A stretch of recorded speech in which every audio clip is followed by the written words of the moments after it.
Austin Bergstrom International Airport with their PIO team. Hello, Natalie Andrews, civilian. I come from a corporate background, currently run my own boutique firm, as well as serve as adjunct faculty for communications classes here in Austin. Good morning, my name is Caitlin Rourke. I know some of you guys, I work at TMD full-time in the Public Affairs Office, and I'm also a MI officer on the MDA side, and really excited to be here. So the airport. Yes. Let's start with that. Can you just tell us what's going on at the airport? We are growing at an amazing pace right now. We just last year did 15.8 million people coming through the airport in an airport that was built for 9 million people. So we are expanding rapidly, which is apologies for all the construction. That's why it's there and it's ongoing. How is the level of complaint that you would get? Obviously we get that on the military side, but I'm sure that you have at least more than one crisis daily with parking or thunderstorms or anything else. Yeah, so I think and it's tricky because we have such a high. I've never dealt with a social media or consumer thing that is like the airport. People all have very strong opinions about travel, whether it's the food is too local to Austin, why is there no Starbucks, or why are you putting in a Starbucks? It should be a local coffee chain, or I mean, this is every day. Why did you move the ride share across the street? Because it moves 3,000 cars from the curbside every day. Little things like that, all the way up to actual crises, people being potentially injured on flights, whether we get kind of a non-stop thing as far as people pay attention to the airport, and the speed at which things ramps up goes from no one cares to suddenly they're using B-roll footage of me on the Today Show after people got hurt on a flight. So it's unbelievable the pace at which things kind of go. How do you manage the kind of planned strategic communication, obviously with the growth and maintaining that side of ABIA with the emergency crisis side, like probably last night with thunderstorms? Yeah, so just as like a context, like yesterday was probably one of our biggest news days of the year. We launched a new international route to Germany.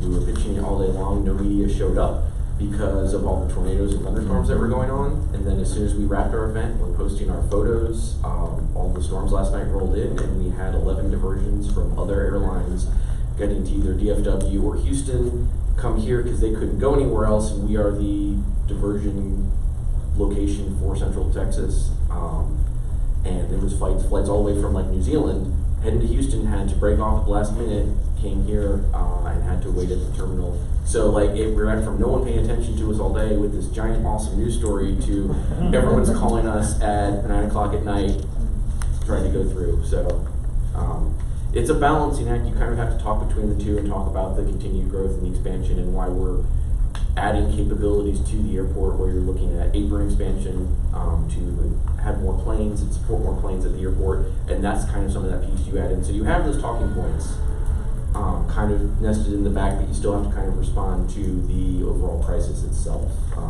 whatever that may be at the time. Awesome. Now you've handled more than one crisis, so thinking back, what is something memorable that sticks out from the first time or maybe the second one that you had to deal with? Absolutely. So a big part of what I do is working in the social media space. So now it's pretty commonplace for companies and organizations and the government to be active on things like Facebook and Twitter. But 10 years ago it was not. It was still very new. And so part of my role was working with executives, with leaders on how to be active in a very public forum responsibly. Well, one of my very first clients, I will not name his name, but he was a very visible technology entrepreneur and CEO. He decided in the middle of the night to go to Twitter to voice his very, I would say, controversial comments about the current commander-in-chief, and went into detail about his opinions about their personal life, decision-making, pretty much everything, without thinking about, literally millions of people are going to see these tweets. And it turned into quite an event, because what happened was I was sleeping, given that it was 3 and 4 in the morning, and I wake up to international media reaching out to me as his representative, but also to him wanting comment and wanting more fuel for the fire, as it were. And so it was a really quick introduction, not only into just being active online as a visible person, but into crisis communication. So what we ended up having to do was, you've probably seen it a million times at this point, but it's issuing the apology, I regret my comments, all of that, which at the time was seen as somewhat forward thinking. Now I feel like everyone's always apologizing for the horrible things they say, which is good, but it's more commonplace now. So just learning to have that public, heartfelt apology, and hopefully never doing it again, although he did. Did you, after dealing with that, is there something that you instituted just for yourself or for work that Sure. helped set the foundation for the next time? Absolutely. So right after that crisis, and I do this with all of my clients for the last over 10 years, is establishing a clear social media policy, a policy that is instituted from the ground all the way to the top. So that means the interns abide by it, the CEO abides by it. And even if the CEO is the founder of the company, is a billionaire, thinks perhaps he or she doesn't need to abide by the rules, getting their signature on it so that they have agreed to this shared statement of how to behave, whether it's online, offline, or in the public. But doing that before the crisis is key, so that when it inevitably happens, there's a clear step-by-step, okay, here's what we do. We talked about this. I know you didn't like it, but here's where we go from here. And Caitlin, you've got a lot of experience dealing with almost the same thing, but more on the Beltway side, the judicial system. Can you maybe bring that back to Texas a little bit and say, hey, this is what I've learned over the time, and give us a couple examples?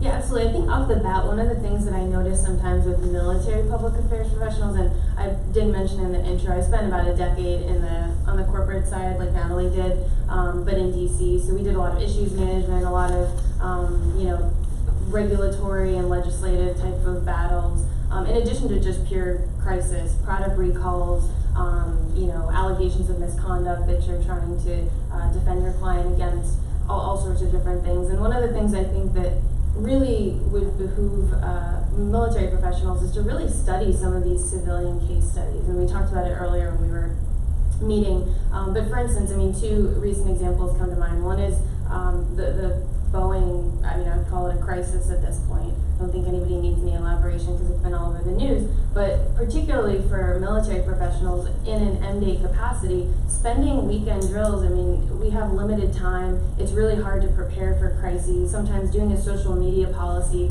at maybe the brigade level can be really challenging. Your brigade commander on a drill weekend isn't going to have time to sit down and be briefed for more than a few minutes on social media best practices or setting those guidelines in place. So one of the things I think we can all really benefit from is starting to study some of those crises. And I see it every day, and the rules are the same. What you see in, especially I think from a Beltway perspective, most of the agencies and public officials are bound by a lot of the same regulations and legal boundaries that we are as military professionals. And I think sometimes we sort of write off the civilian side as saying, well, it doesn't really relate to us. What Google might be going through, or what a CEO of a company might be experiencing doesn't really relate to our work. And it does. He has shareholders, he has investors, he has potential customers. He could be alienating them just like our stakeholders and our public. So I think that looking for those opportunities to bridge that gap is really important, and something I don't think we do a great job of, but especially like on drill weekends. I think it's a great exercise for an hour to just pick a crisis, look at it, wordsmith the statement, look at the apology. How did they do? How did the crisis evolve? And kind of use that as a case study. I think it's really beneficial for the military. If I could jump in on that. I think there are, when it comes especially from the military side, but also bringing up with the Boeing side, there's the two types of crises that we all end up working. The ones that are completely unexpected, whether that is some sort of accident, something that comes up and is just breaking news, and then the ones like sort of the Boeing.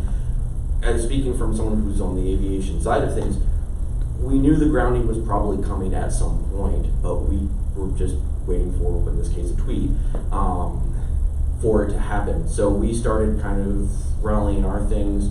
We knew at the end of the day we weren't going to be the ones speaking about it, but everyone calls the airport first, and we have to then turn it over to the airlines and the appropriate partners that we work with.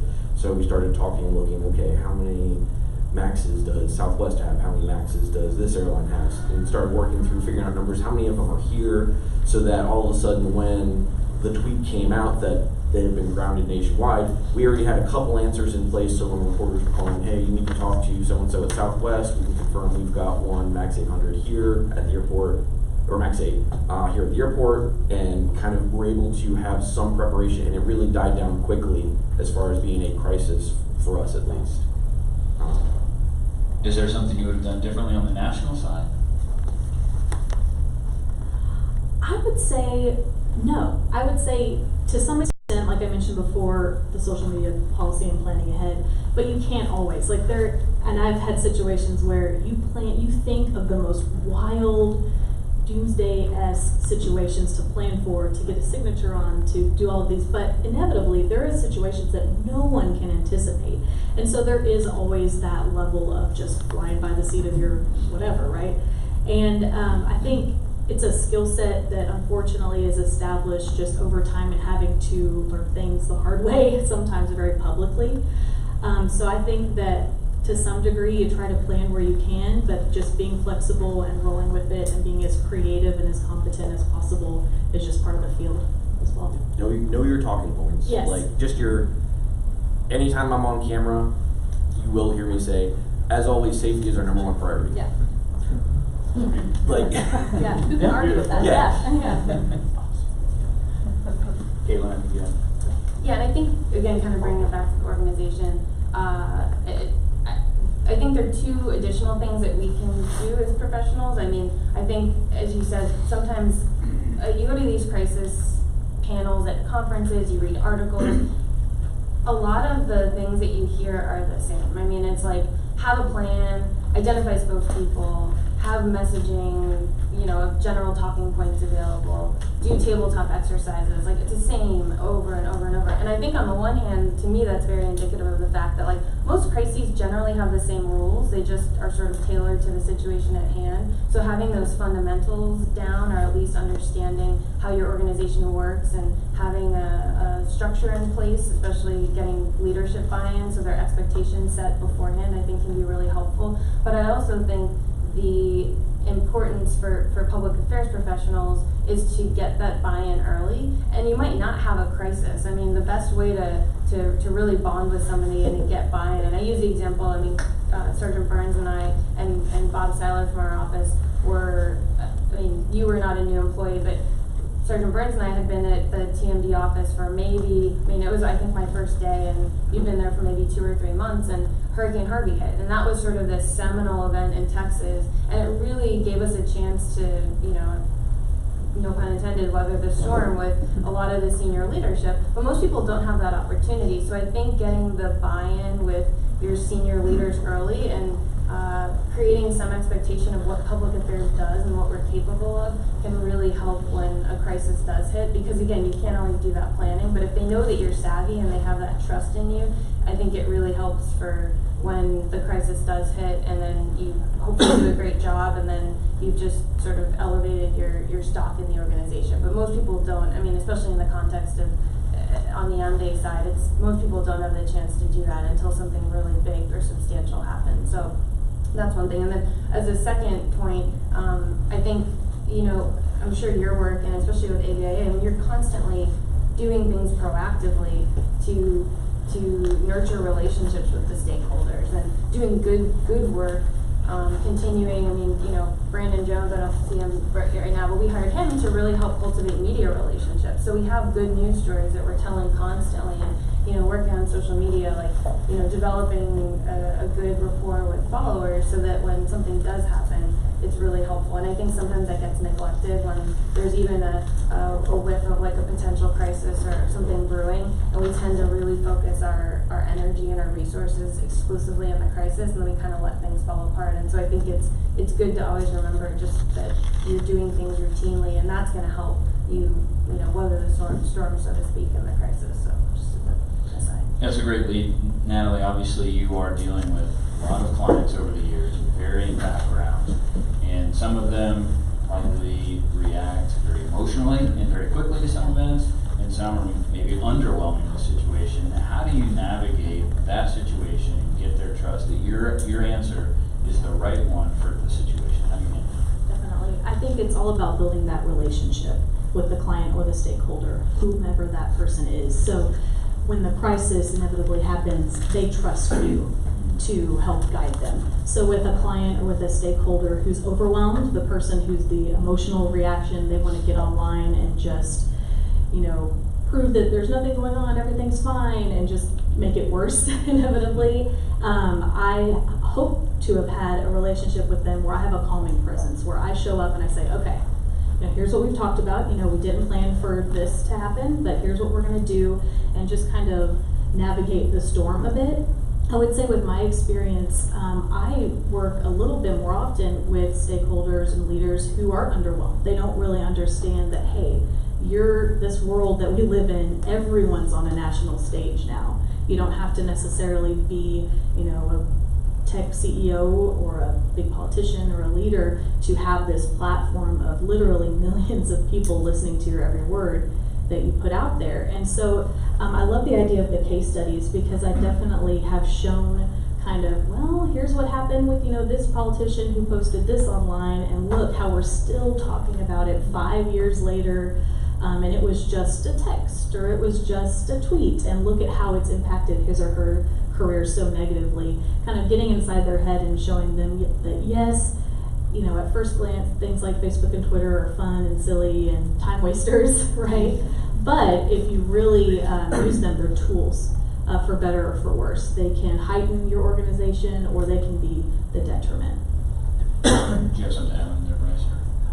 I would say if you're looking for a really great case study on the military side of things, Fort Hood, the shootings, unfortunately, from what happened with the first shooting to the one in 2014, the system that Fort Hood set up in place in their crisis response is phenomenal, and it's night and day from their first one, where they will admit they weren't super prepared for everything that happened with that and how quickly it became national news. And I was at Fort Hood during the second one, and the messaging and the way everyone circled the wagons and was able to push everything out on social media and kind of get ahead of everything as quick as possible. It was amazing to work. Every unit on post that had a public affairs asset spun up to 3 Corps, and they ran 24-hour ops. If you were at a brigade, they were like, hey, we need bodies to come in here and answer queries. And they just loaded in every public affairs professional on post and just ran 24-hour ops for like several days. And it was really impressive to watch. But it all started with, and we put out on the First Cav social media page, we put out the shelter-in-place warning. As soon as we got it, we tweeted it and put it on Facebook. And it went out to millions of people. But it was that media, something is happening, we won't have details, but we got ahead of the message within 45 minutes or so of shots. I'm going to make a hard transition away from that. Okay.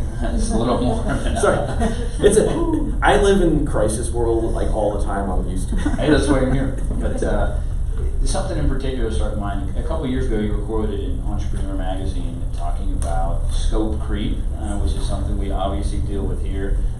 Right now, we have, I think, 3 or 4 different events going on today, which is why some folks aren't able to make it. And so we battle that.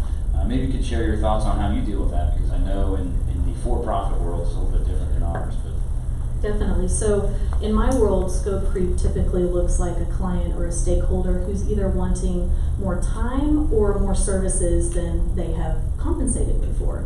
And so it can be a little bit of a gray area where I want to keep this very positive and friendly rapport, but also remain professional and make sure that I'm not delivering services or certain amounts of my time that they're not compensating me for. It could also, outside of the for-profit world, look like just people expecting you to perform services that you don't, whether it's communicating certain messages or being responsible for certain processes. And so what I've done over the years is establish a relationship with the client or stakeholder, make sure there's open communication always. Yes, they're paying me for a service, but we have a professional, open, professional relationship. When the scope creep inevitably happens, it happens in almost all of my engagements, even with clients I've had for 10 years. There's, people always want to try to get as much as they can from, their service provider, whether it's a cable company where you want a free channel, or whether it's someone like me who you want a little bit more of my time. So setting a clear boundary for me has always worked. Always getting it in writing has been key as well. As silly as it sounds, with someone that you have a really close relationship with, saying, you know, here's our contract, here's where we decided, you know, you get 20 hours of my time during this set time period, or here's our engagement strategy, here's what I am, you know, duty bound to perform for you, and I can't go beyond that because that's not my expertise and that's not what I'm here for. And most people, most reasonable people that do exist, they will listen to that, but sometimes it does come to just the repeating of the message over and over until they get it, and not folding to the pressure to perform that particular service that they're wanting from you. Because once you just kind of do a one-off of, okay, well this time we'll do this, or this time sure, we'll just go ahead and do it because we can, they'll expect it as just a course of service all the time. Definitely in the military, you're not used to saying no. So to kind of bring it back a little bit, maybe Kate, you can shed some light on this, is having the ability to push back to command and say, you know, you have a battalion commander, brigade commander that wants to reach out a certain way, or continue to have you, I don't know, just take photos rather than necessarily what you're trained to do as a professional. Maybe you can tie that back and explain how to push back a little bit, and then focus on, you know, a pending crisis and just kind of pivot or perform. Yeah, absolutely. And I'd say my follow-up question for both of you in particular is, like, especially with a crisis, how do you define your seat at the table? I'll give you a second to think about it. But, you know, I think sometimes I'm just using examples out of the audience, but Captain Tran, he's the relatively new CAB PAO, and he's done an awesome job. He's out taking pictures and writing stories, and, you know, Colonel McGregor, the brigade commander, brings him along to go fly places, and he takes pictures, and that's great. But I think, you know, our role goes far beyond that as public affairs professionals. I mean, you are the strategic messenger. You're not just taking pictures and posting into Facebook. I mean, everything is highly strategic, and that's our role to understand that and define that with input from the commander. But I would say, I'd just be curious to see how you guys define that and how you keep your seat at the table. I think from a crisis standpoint, I think the first thing that, from a perspective, and I think one of the other panels covers this, like, I'm a brigade PO, what do I do? But thinking about your role as being, I mean, really looking for kind of doing like risk analysis, right? I mean, you're thinking about reputational risks that whatever issue potentially poses to the organization, to the unit, to the individual, whatever the case. And I think if you think of it in military terms, I think of it as like an intel officer, and I'm thinking, you're doing a threat analysis, you're identifying the threat, you're trying to define what the possible courses of action could be, and looking at it, I think in that sense can be really helpful, because I've heard a lot of anecdotes about commanders who, they see the PAO and they're like, oh great, photo taker, whereas in reality, if God forbid something happened at the cab during drill weekend, I mean, Captain Tran is on the front line, I mean, Colonel McGregor is gonna hopefully have him at the table there to provide strategic counsel and have that immediate reaction. Ma'am, here's my recommendation. This is how it could transpire. Here's what I think we can do in an initial sense. And so I think that, again, getting buy-in before a crisis strikes, just so the person trusts you and you demonstrate a certain level of savvy, is really important. But I also think that defining what your role is to the commander and kind of putting it in military terms can be really helpful. And also, I think that sometimes people in this organization, and all organizations, I'm sure you found this, they do tend to get really spun up about things. They mislabel things as a crisis. People around here still call Hurricane Harvey a crisis. I don't consider it to be it's really not, it doesn't really fit the classical definition of a crisis. Or something little happens. I mean, like, again, Sergeant Burns monitors our social media all day, and there's one little mention or one negative thing, and everybody drops everything, and we're laser focused on this thing that hasn't even materialized. And so I think, you can really add value and kind of get your seat at the table when you are able to sort of think through what could potentially happen, make some predictions. Even if you're not right, just providing that strategic counsel. I would also say making friends with your JAG is really helpful, because one of the things I've done in my career is working in litigation PR, so working with attorneys on anything from, you know, I worked on a big like sexual assault lawsuit where I was defending a person that was accused of sexual assault, and having to work with a lawyer on that. I mean, the things that we constantly butted heads. We can say this, we need to say this, we can't do this, we can't do this. And I see it every day here. I mean, we have a great relationship with the legal office here, but making good friends with your JAG and being able to understand that interplay. You don't have to be a subject matter expert on whatever the crisis is, but you need to understand the nuances of the issue. You need to take the time. Don't just be a talking head and come and say, well, we need a plan, we need a message. Understand it and tailor the strategy that you're putting in place to that crisis. And I think you earn a lot more respect, and it's not just, oh, that's the PR person. We just have to have him sitting at the table or her. And also getting in with legal, I think, can be super helpful, because usually the commanders first, like, they're looking and they're saying, what can we do, what can't we do, what should we do, what are we bound by? And if they can defer to the comms person and say, you know, there's also a legitimate risk associated from a reputation standpoint, from a public standpoint, from a public perception standpoint, we need input from the PAO to properly determine our strategy here. Once you get that buy-in and people think that's part of the equation, I mean, that's tremendously important. So I think that's just, you know, kind of one way to sort of demonstrate your work. But again, I'd be really curious to see, because that's something we definitely struggle with here. It's like, why is the PAO here? You know, or like, what's your role? You're just sitting at the table. So I don't know if you have a response for that.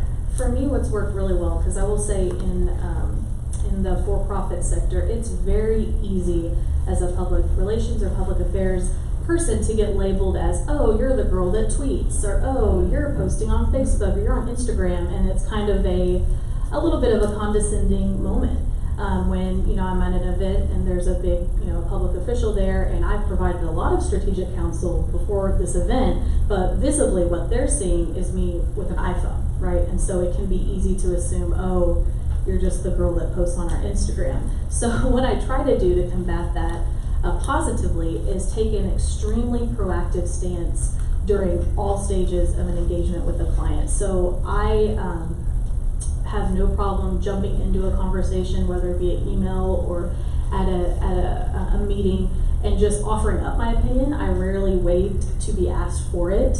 I mean, professionally, of course, I don't just storm into a meeting and start yelling what I think, but I rarely will wait for a client or for an executive to say, oh, Natalie, what do you think? I'll jump in and show that, hey, you know, I do have something to offer.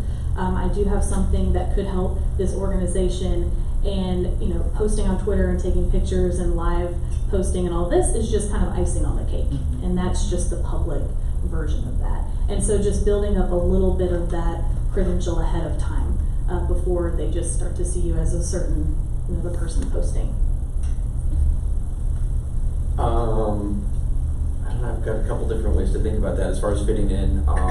In my current role, I think it was partially just a trial by fire. We had an incident where someone was allegedly shooting at airplanes at the airport, and my boss and my counterpart were both at a conference in Canada. So I was like 6 weeks into my job and on camera, and my director was out there and was able to watch it and go, oh, you didn't screw that up, so I guess we can trust you.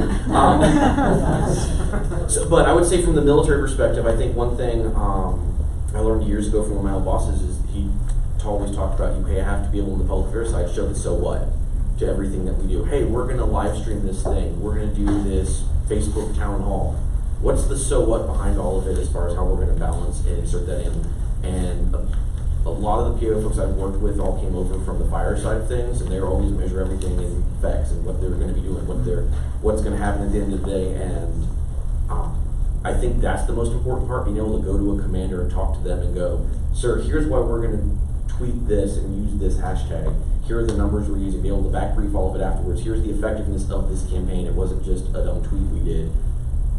It brought this in, it did this, here's why this accomplished. I'll probably talk a whole bunch more on that brigade session later on all of that, because that's really, I'm a big numbers geek for military and public affairs effects, but yeah.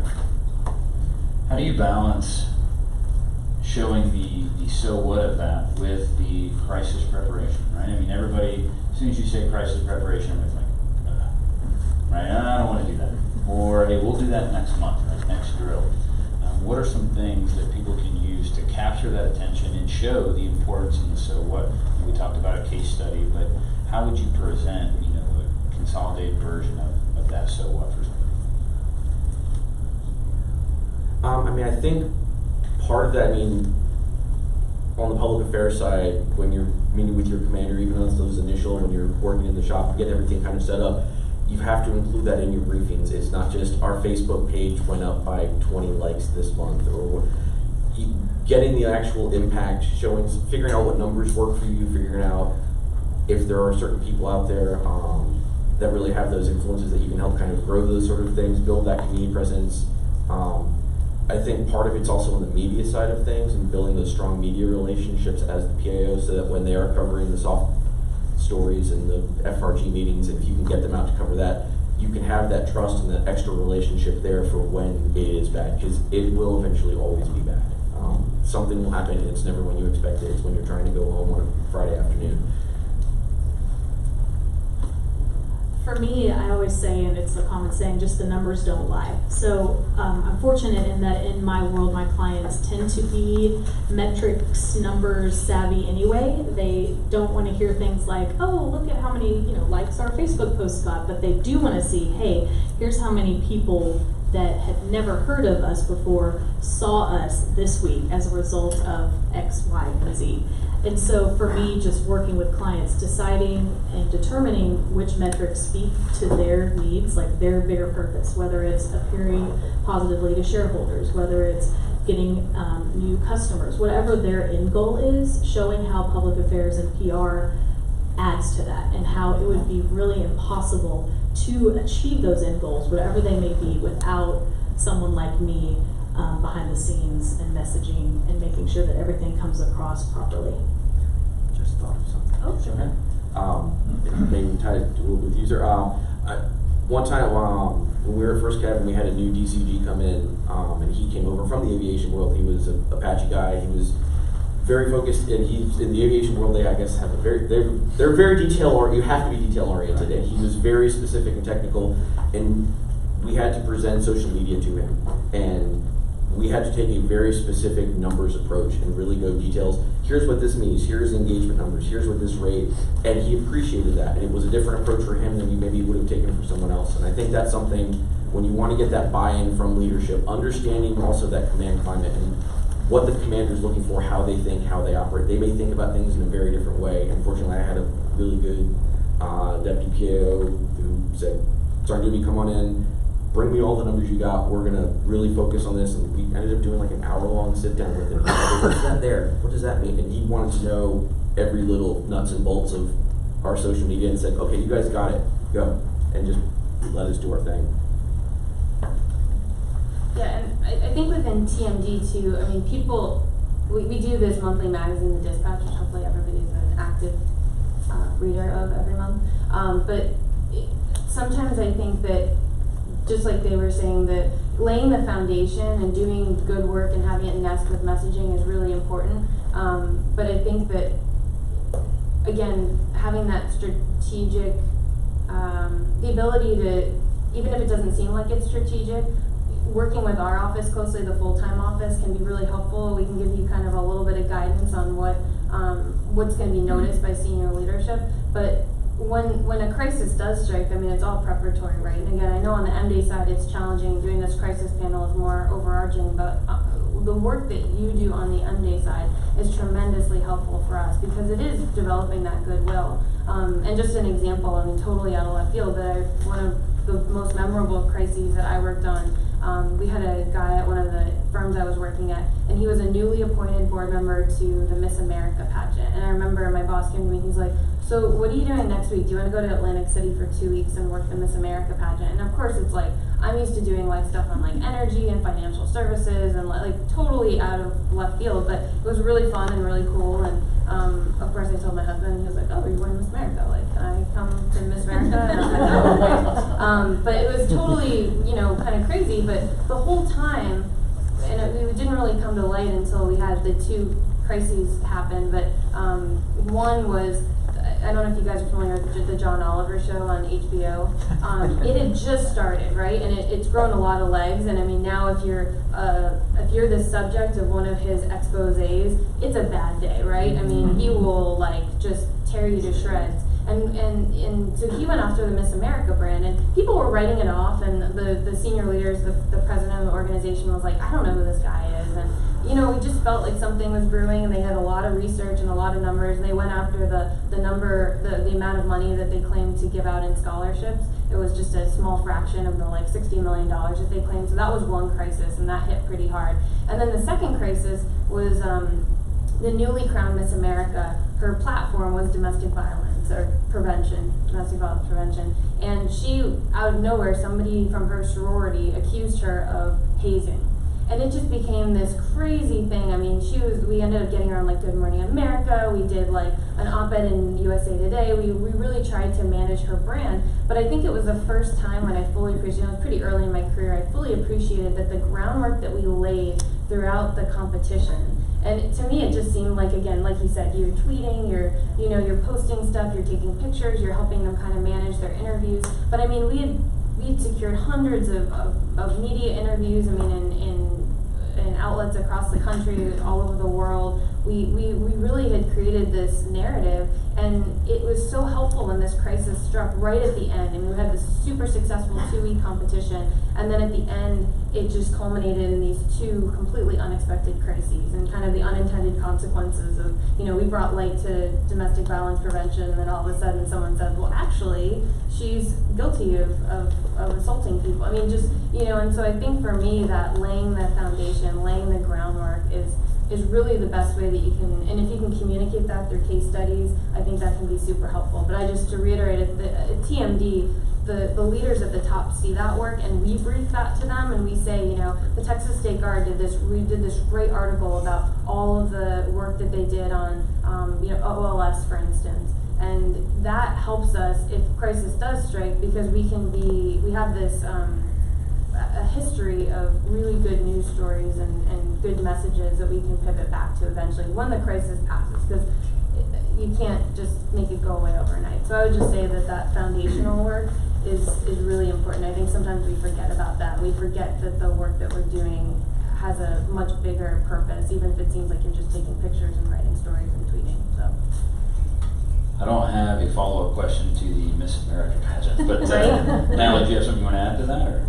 I love the idea of setting the foundation, and if anything, it really shows the need for continuous PR, PA support, right? Because if you only take advantage of your communications practitioner when there is a crisis, it's not as effective as if you've had them, every day along the way. They've helped you on the days where, hey, we're just, posting a video of a cool event or ribbon cutting, and they're with you on the days where something really serious has happened.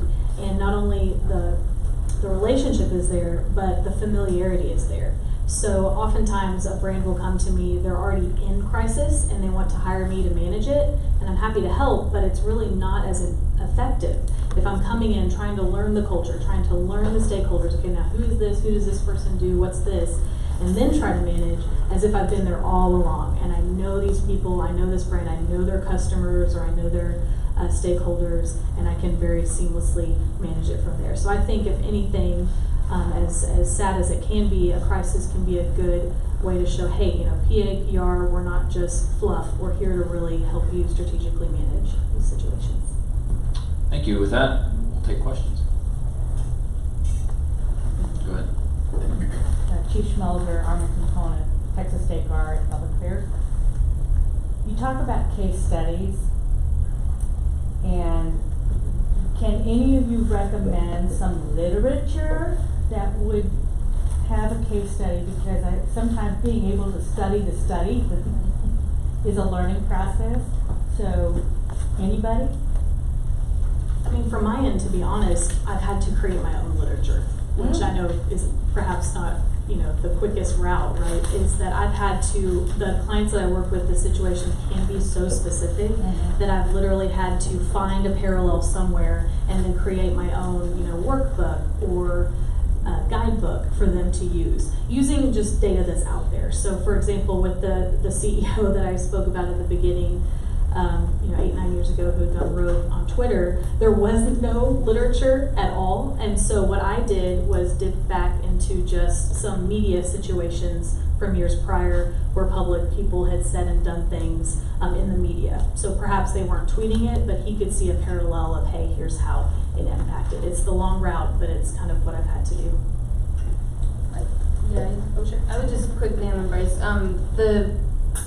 I find really smart people usually have figured these things out. So I usually go to there's a handful, and we can follow up. I don't know, maybe distro later, just a list of people. But like I don't know, Richard Levitt's a good example of somebody who he runs a really crisis focused firm, and they constantly are putting out like kind of like law firms put out legal alerts about I don't know, Dodd-Frank comes out, and that's a very dated example, but like and then they put out what are the legal implications for their clients, and they're constantly doing that. I mean, I even scour like opinion pages of New York Times, Wall Street Journal, whatever, and they're constantly people dissecting it for you. So I just find that like it's good to study it and come up with your own opinion, but a lot of the times they're so highly experienced and they have such an incredible perspective that I learn a lot from just reading what other people have written. So just PR firm websites, especially large agencies, and then also, I mean, PR News, PR Week, Advertising Age, I mean, any of the kind of big publications, that those tend to be a good source for finding that information. Just to piggyback on that real quick, that's a great point. Now that social media is so commonplace, you're absolutely right in that these publications will write case studies of big crises that you can just bookmark for later. And so a big part of my daily routine is saying, oh, this person did this person did this, find what everyone's saying about it and bookmark it to send to a client later, just in links. Like, hey, here's 25 links of what happened in this situation, so they've got when the time comes. I would say two pieces to that. One, definitely reach out to counterparts and talk to them. Because one thing I've noticed over the years is the Army does a really bad job. We don't do a lot of our own public affairs case studies unless someone's working on like a grad project or something like that. So talk to folks, see if you can get stuff documented down. But actually for real world examples, for a lot of the type of stuff I work with, like FEMA does some really great write-ups on things. There's a lot of resources and training on the FEMA websites that are available that I would highly recommend. If you can ever get to any of their training that they do, definitely do it. I'm trying to get to one this October that specifically for aviation type things, but I've heard they do some incredible resources out there related to all of that. Next question. Lieutenant Martinez, 39th Regiment out of Midland. When you're dealing with a crisis management, for example, I have a couple of battalions within the 39th. One battalion is crisis management en route to all media. The other battalion, I'm scared to death about what they're going to say or do.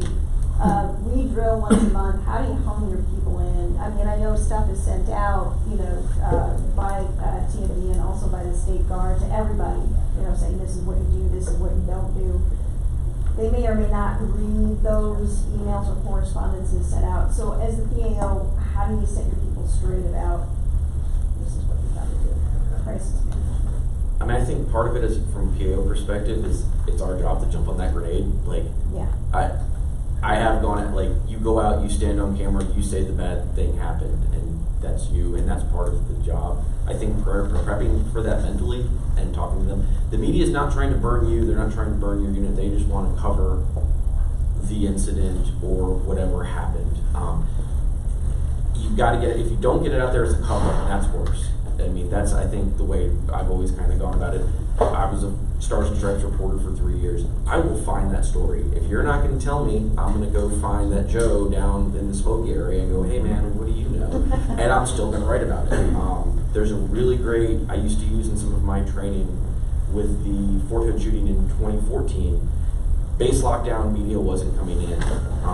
CNN found some private straight out of school, like literally had been at Fort Hood for weeks, not even months, got them on camera, and they talked about how Fort Hood's the worst place in the world, and it's a black hole, and I'd rather be back at AIT.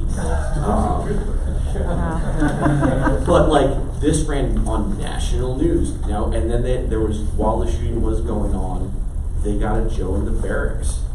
Well, Wolf Blitzer didn't, you can find it online, Wolf Blitzer did a live interview with some private in the barracks talking about how there's multiple shooters and car chases on post. None of this is true.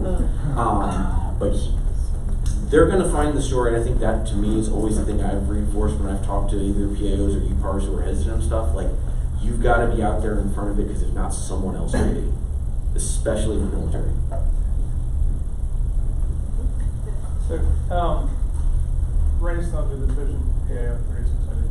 So, the preparation work is huge, especially if you're talking about the creep of the mission, and we're always behind the power curve. It's just all the way it is. It's always been that way, probably always will be that way.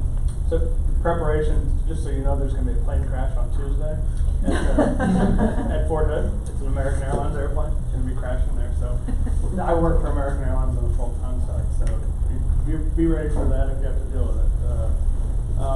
But probably our biggest problem is the structure of how the National Guard works within the state and also on the federal level. And I agree that Harvey wasn't a crisis, but it could have been if we hadn't responded properly. We went into that, your guidelines that were given us, I mean, the big thing was no media embeds. At the same time, all the other branches of service, media embeds. And all of a sudden I get a call from someone in Austin, hey, reports are that the National Guard is not there. And everyone else is doing embeds, so everyone else is looking up the National Guard. Well, the truth is, we were there. And then go back a couple of years, Strong Safety Jumpstart, one of the ones, it was one Perry product. Our guidelines were, yeah, we're sending National Guard troops, but we can't talk about it. The National Guard was not, we couldn't say it, darn thing. It was call DPS, call the governor's office. And we were left without anything to talk about. All we did is give a phone number.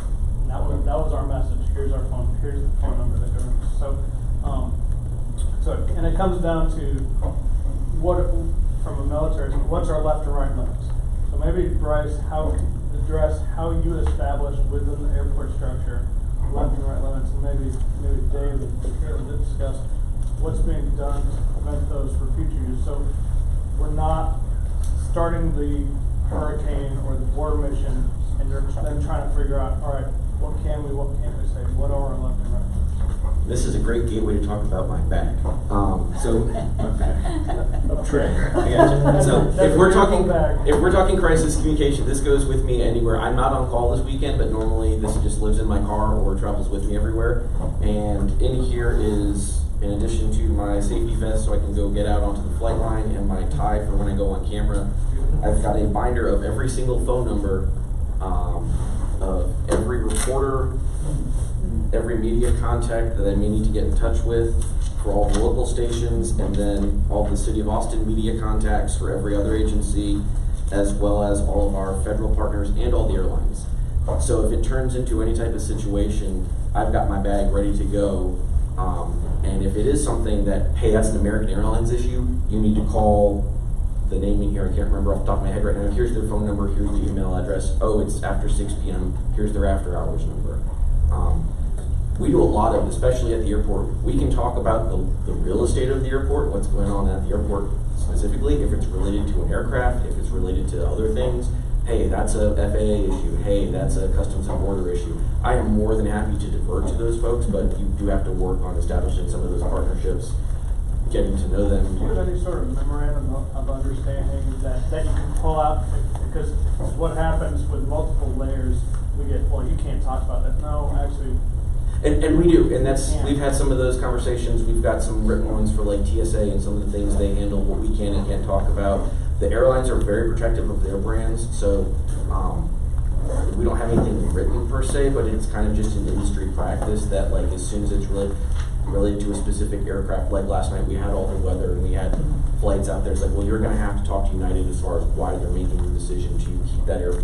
We don't control what they choose to do on those things, so a lot of it's kind of an industry practice, but we do have some definite written memorandums with some of the federal agencies on how certain things work.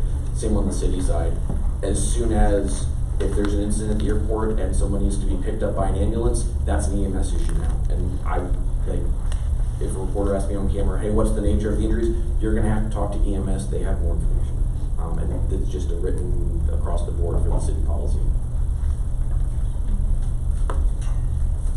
Yeah, and to tie it back to TMD, I think, I mean, even in the past few months, there's been a real shift. I think both Colonel Cross and Colonel Spanton have a different perspective on how to manage things, and I think one shortcoming, and I'll just say of our office, has been a lack of understanding of what we actually can and can't do, just like you said. I mean, it's easy to say, of course we can't do that, but then you can go to, I mean, if I went to, Colonel Batchelor and I said, hey, can you write me a legal memo on this? A lot of the times you're going to find out that you actually can. Or you actually call the PIO over at the agency that you say, well, just defer to them, and they say, no, we'd actually love for you to be doing X, Y, and Z, or let's collaborate on this. So I think you'll see there's going to be more open lines of communication and a little more, at least asking the questions that need to be asked to determine if the answer is actually no, as opposed to just saying it's no.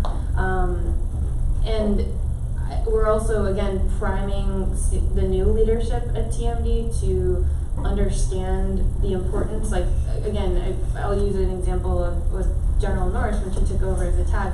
We set up we facilitated a number of media interviews, and Sergeant Burns did a 10 questions, like a little Instagram video, which was something that, in a military context, a lot of people would say that's too campy, that's cheesy, I would never want to do that. And so we look at examples of what other states are doing, what other military organizations are doing to say, hey, the Coast Guard did pretty darn well during Hurricane Harvey. Their photos were being used left and right. Their B-roll of aerial rescues were being used left and right, and ours weren't. Why was that? So I think we're starting to ask those questions now to make sure that we are front and center. So I think you're going to see a little bit of a cultural shift, just in my view of being in the office. But I also think that, again, that's where I think using those case studies is really helpful, and I found senior leaders here, and I'm sure elsewhere in the military, really like the examples and even an example, right, of at the ARB, right? Colonel Wright, wanted to know when we were at AT last year what the North Carolina Aviation Task Force was doing on the S2 side to prepare for their deployment. So he wanted to know, what are they doing that we should be doing that's going to make us better? And so I think we're starting to ask those questions, having interactions. Now that we have connections like these, being able to call up Bryce and saying, hey, put your Army hat on for a second. What are some things you did really successfully? We're making relationships with other National Guards to see what they're doing. On the border side, the Arizona National Guard has done incredible things. They've opened up the media, they've opened up to media interviews, and they've got really stellar coverage down there. So I think we're starting to look and starting to say, well, look what they did, and it kind of makes it safer for our leaders to have that buy-in. So I think it's a slow and steady process, but to just answer your question, I think you'll see a cultural shift. Not to overstep myself here, but I think that's going to start happening, so we can be a little more effective and not just say no to everything. What she said. Good job. To answer the question. Next question. This has been really good and helpful. Appreciate that. I've done a number of crisis deals myself. I'd like y'all to, I think everybody would benefit if you talked about, they are going to get the story one way or the other, and talk a little bit about how, well, there's two things. One, how no comment can seem as though you're trying to hide something. And two, talk about the second question, and you were asking about resources. If you want to see how people get, how they get hurt on the second and third question without you staying on message, when the media asks the second and third and fourth follow-up questions, there's a video of a guy named Al Campanis who used to be the general manager of the Los Angeles Dodgers. I think that was who it was. Anyway, he got in trouble on Nightline. Not because of the first question, but because the reporter, I think it was Ted Koppel, kept going at him, and he got off of his message. And so, anyway, the no comment and the follow-up questions, I think, would be instructive for folks. So in my world, my general rule, and this perhaps can't happen with the military, is I try to tell my clients, don't ever just say no comment. You can say it, but then offer up a little something for the reporter to digest, something to make them feel like they've got something for their story or that they have a different avenue to deflect a little bit, if the case may be. I also am known for rigorously drilling my clients for those 3, 4, and 5 questions, because you're absolutely right. The first 2, maybe even 3, the client or the stakeholder or the rep will be on camera and be just fine, and then all of a sudden it's like the momentum shifts and they start caving. So what I work with my clients on is, let's pretend that caving moment or that panic moment is going to happen anyway, and what do you do to pause, to regain control, and to try and answer or deflect the question appropriately. And so it's coaching them to not panic, especially while on camera. So it really can come down to something as cerebral as, okay, what are you going to do with your hands? So let's say, 3rd, 4th question is a doozy. You're not sure what to say. You don't want to say, I don't know. What do you do to not, be shaky on camera or for your voice to shake? And we'll do almost like operatic exercises to get them physically comfortable to answer the question. And there's still those hard moments, but at least gets them prepared. From a reporter perspective, when I was at Stars and Stripes, I loved no comment. Not really, but it is that opportunity. We had a time when there was a series of break-ins on an Air Force base that was on part of my beat. Houses were getting broken into during the middle of the deployment for one of the units on base. There was all the forums online for the communities. Everyone was very upset about this, but it was also during one of their exercises. So I called the PAO shop, and they're like, well, we're in the middle of our ORE. We can't really talk about anything else right now. So I just wrote my story, all the things that I got to confirm that there were break-ins, all these things had happened, and at the end I was like, when asked to comment on it, Garrison Command declined to comment. And you just leave that in there and just, and then, so that's that perspective, you can't no comment because the reporter will do that, and the wing commander was TUI at the time, flew back from Hawaii and did a town hall the next day and thanked us for kind of roasting the PAO. But I think it is important that you got to be able to get out there on that. As far as those 3rd and 4th questions, that's something I still struggle with. I got burned recently on one where we had an injury on a flight that diverted to us, and the question was, how common are these types of diversions to the airport?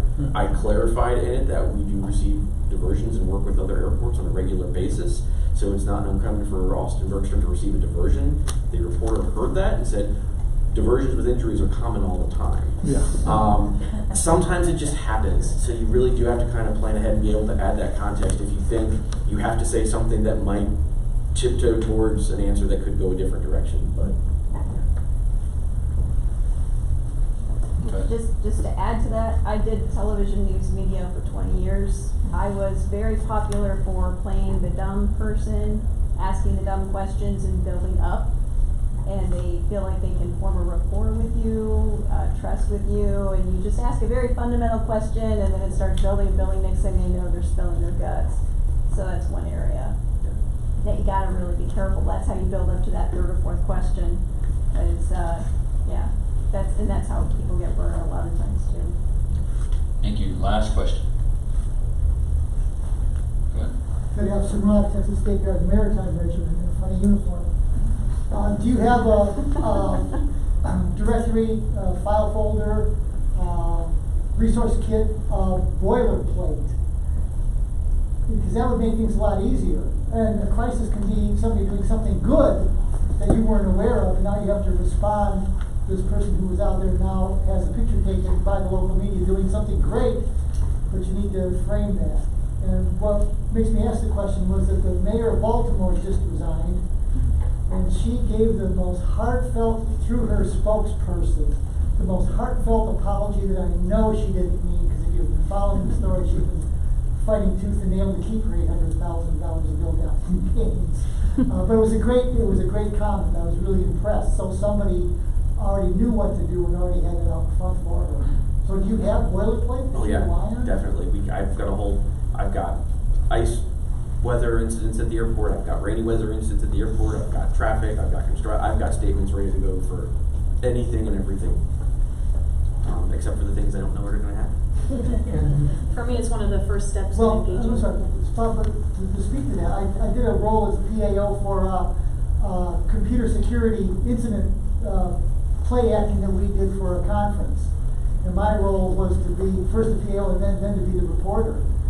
Okay, so I had like 2 minutes to prepare. The first thing I said was, we have a situation well in hand and we're going to come back to you with. So I mean, even if you don't know, aren't there things that you can say to stay on point? No, as always, obviously, safety is our #1 priority.